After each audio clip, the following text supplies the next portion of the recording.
So I've alluded to the topic spreads a little bit, and we're going to have a look at them in more detail now.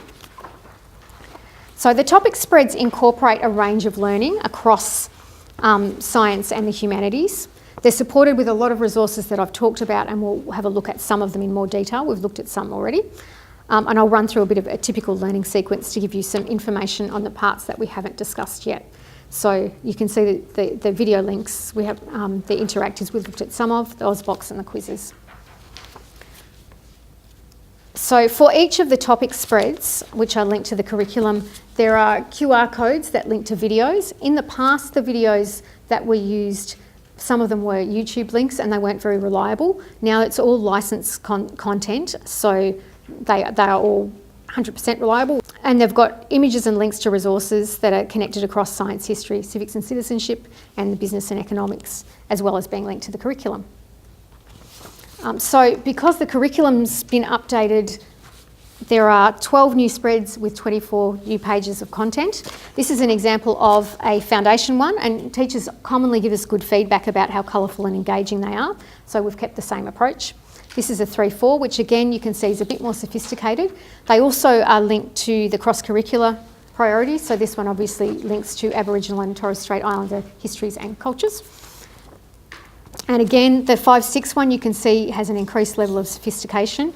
There's still a lot of use of visuals and diagrams to support understanding, and in this one, for example, which is an economics one, there's a fairly straightforward explanation of concepts like opportunity cost, which can be quite hard to get your head around.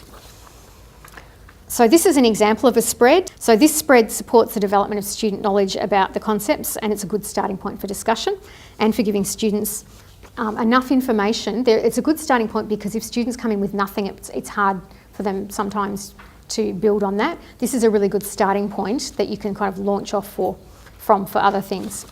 So from there you select the activities that you'll need. It starts with background information for teachers, and that gives you things like some interesting facts or might have some statistics or current details that the kids don't get. So as a teacher, you can kind of read that and feel like you're a bit of a step ahead of them. They also have the essential activities marked. So if you know you've got book week and a million things coming up and you're just not going to get through every activity, the ones that sort of are the essential ones to meet the curriculum content have been marked for you quite clearly. So you can sort of be confident if you just do those ones, you're still meeting the curriculum.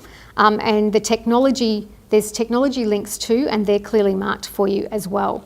The post activities are also marked for you, and they give students generally the opportunity to demonstrate their skills in multiple and often creative ways. As I said before, they're often open-ended so that they can be easily adapted to suit different ability levels.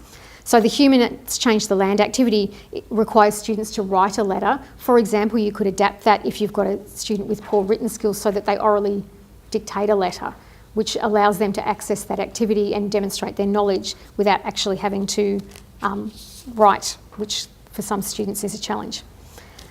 So often you'd start with the pre-assessment activity. They're designed to give you a quick snapshot of what students know and help you identify the best activities. So this one, for example, gets students to look at a map, draw what they think the area might have looked like before humans lived there and what changes they can see. So that will give you immediately information. Do they know what a natural environment is? Do they know what a built environment is? Do they understand changes that humans might have made that you will then be able to build on through the lesson?